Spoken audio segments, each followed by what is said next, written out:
toxic masculinity. This is a follow-up on exactly what happened with yesterday with Tim Scott. You guys remember Tim Scott?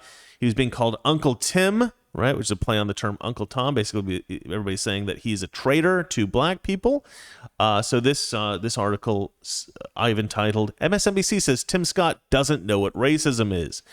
Okay, so let's go ahead and watch this clip of the morons at MSNBC basically saying it's okay to call Tim Scott an Uncle Tim because he doesn't know what racism is. What a bunch of morons. Okay, let me turn the audio. What do you think about the fact that that was trending last night? And do you find it as problematic as I did? Yeah, I definitely find it problematic. But I mean, I think it's also one of those things where on social media, the internal conversations that many black people have about Tim Scott and the Republican Party have now made their way to the public discourse. I mean, let's be clear. Looking at Tim Scott's response, we know that he's carrying the water not just for the Republican Party and his two other black colleagues, but he did so under the Trump administration. So that's where the lack of respect comes from. When he talks about growing up in a one-bedroom house, ask yourself, why did you grow up in a one-bedroom house? Because your party doesn't believe in equality. Ask yourself why your grandfather didn't know how to read. It's because your party actually defunds education. Ask yourself why it is that you went to failing schools. It's because your party doesn't value education, especially for black youth, especially for people in the South. So the fact that Tim Scott tried to make it an individual conversation when it should be a larger institutional problem that his party is part of, and one of the main reasons why we have such inequity, explains why this Uncle Tim hashtag was trending, and explains the frustration also that many Democratic Christians had, where he's trying to weaponize Christianity in a way that lots of Democratic Christians were like, what are you talking about? Like, we can actually believe in, Christ or whatever the indoctrination is without actually having policies that destroy not just our country, but so many people across the globe.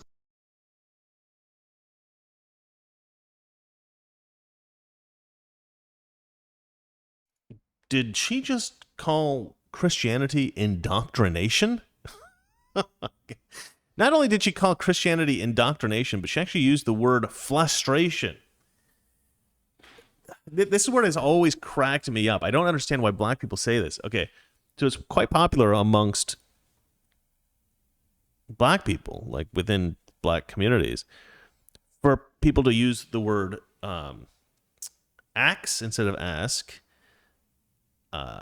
ambulance instead of ambulance, and frustration instead of frustration. And you might say, okay, well, that's fine. It's just like a cultural thing, it's a cultural thing. But the problem with it is that, okay, people need to tell, if you say the word wrong, people need to tell you you're saying this wrong. Because here's the thing. Ambulance, axe, frustration, words like these aren't just being mispronounced. They're being mispronounced in the same way that a young child would mispronounce the words, right? The pronunciation of certain words is difficult for children, okay? And when you're like 3 or 4 years old and you're kind of like learning to speak, a lot of kids will say certain words wrong. And I think frustration is one of those kind of words where you'll say frustration instead of frustration. And she's like a grown woman, and she's still saying frustration. And I feel like it just makes her look stupid, right? She's obviously trying very hard to sound like an intelligent person, even though she's saying that Christianity is indoctrination. But she just sounds like an idiot. It's tough for me to listen to that kind of stuff, because all she'd need to do is just adjust the way she pronounces a particular word, and she doesn't sound so stupid. But even if she doesn't speak in a way that sounds stupid, what she's saying is moronic. She's saying that because Democrats blame conservatives for a bunch of stuff, if you're a conservative, it's okay, and you're black, it's okay if leftists call you an Uncle Tom, right? That's okay because we think Republicans are wrong on policy. What the hell are you talking about, lady? I mean, so first of all, her position on public schools is completely ridiculous. She's saying Republicans don't want to fund schools and therefore we don't care about black people. No, Republicans want to implement a voucher system. We want to privatize schools. This will help the black community. Just because you haven't heard about that, that doesn't mean that it's not there, that it doesn't exist, right? We know we have a strategy to help black people get better educated. Just because you're too uneducated to know about that, you're too ignorant to understand that, that doesn't mean that white people don't care about black people being educated. Conservatives,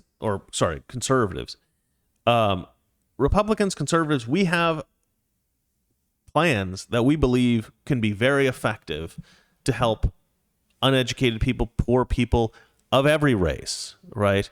We have these different plans in place. The problem with the Democrats, or the problem that we have in America with Democrats, is that they are less interested in solutions that work and more interested in rhetoric that is compelling, right? So they will say, well, Republicans are saying they want to privatize everything, but that's because they're greedy. Democrats just want to take money from taxes and pump it into the school system. And we want to support our teachers who are all heroes, which is absolute bullcrap, by the way. But they know that this concept of teachers as heroes is emotionally effective. They know people like to hear that. They know that people like to hear, oh, we're pumping money into something. Like that sounds like you care. And so they've gotten away with this for a long time, just basically controlling the narrative, saying things that are absolutely untrue, accusing Republicans of not caring about something, just ignoring our plans. Here's the it's very weird. Like the Democrats they won't even acknowledge that we have plans. They'll just say, oh, well, we don't agree with that. Therefore, we're just going to pretend that Republicans aren't serious. They don't actually have any plans because they don't agree with our plans. And they go, because they don't have any plans to combat this problem, they don't care about you. They don't care about you. And that's the rhetoric. And for some reason, conservatives are really, really bad at responding to this. We don't have messaging that's that reaches their audience. And I think that would actually be ameliorated by social media, and it was being ameliorated by social media up into 2016. After 2016, social media cut us off. We're no longer allowed to talk to leftists. If you're a leftist, you won't get notified of any conservative political content, so you'll never hear it. And so women like this end up being ignorant of conservative ideas because she never hears about conservative ideas. If I talk to her on a show about the concept of privatization of schools and how that would help the black community, she would have no idea how to respond to that, because I think probably she's never even heard of that, right? So she's sitting here saying, well, Republicans don't want to pump money into schools. Yeah, because that doesn't work. We've been doing that for decades. You can see the graph, right? There's this famous graph of all the money that's being pumped into public schools and the performance of students, right? The performance of students always stays the same, even though the money always goes up. So just pumping money into public schools isn't working. You need to have new, better solutions, right? And the best solution, I think, is capitalism. Force the schools to compete with each other for the students. If you do that, schools will have to improve. They'll have to improve. So privatization of schools has always been my solution. And to say, oh, well, the Republicans disagree with us on a political issue, therefore you can call this guy an Uncle Tom, that's just absolute crap racist thinking. It is amazing to me how racist the left is. Even black people on the left are kind of racist against black people. And I was mentioning this yesterday, like there's this what they call soft racism of low expectations, right? Well, we know black people can't perform as well as white people, and therefore we have to give them an edge. But Republicans don't think like that. And I don't even think it's soft racism. I think it's just straight up racism. Like you have to hold everybody to the same standard. That's what equality is. That's looking at everybody and treating them all equally. That's respecting somebody as being as capable as somebody else. Saying, I'm going to hold you to the same standards. Now, not everybody's the same. Not every white person's the same. Not every black person's the same. Like even within their own individual groups. And certainly we're not the same when you mix those groups up. We all have differences. Some occasionally find an Asian who isn't good at math. Shocker. But is an amazing artist. Sometimes you find black people who don't fit stereotypes of black people, but they transcend what, the various expectations are even within their own culture. White people, same thing. They don't people don't all fit into the mold of their race. So you got to look at people as individuals. You got to say, this person may not be able to compete in this, but he can compete in that because he's awesome at it, right? White, black, or Asian, or Hispanic, or whatever it is. And that's why the Republican ideas about how to do things all work better, because we recognize that you can't help black people as a monolith, because they're not a monolith. They're a diverse group of human beings. You have to look at them as human beings.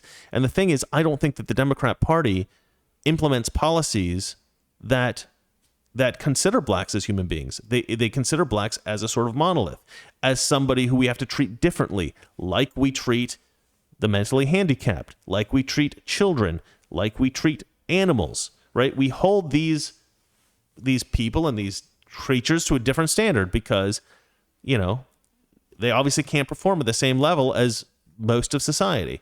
And so to treat black people in the same way, to me, is as racist as you can possibly be. So this woman is more racist against black people than anyone probably, I imagine, she's ever criticized in her entire life. All right, that is it for the news, ladies and gentlemen. Please let me know what you have to say, and I will read about it, and I will mention your name on this show. All right, so we do have a couple of super chats here. I think I read the first one already. Second one is from Christopher Schloofer.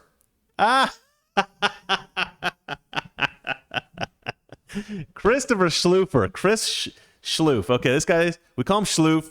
He's an old friend of mine. He's a good buddy of my brother's up there in Oregon.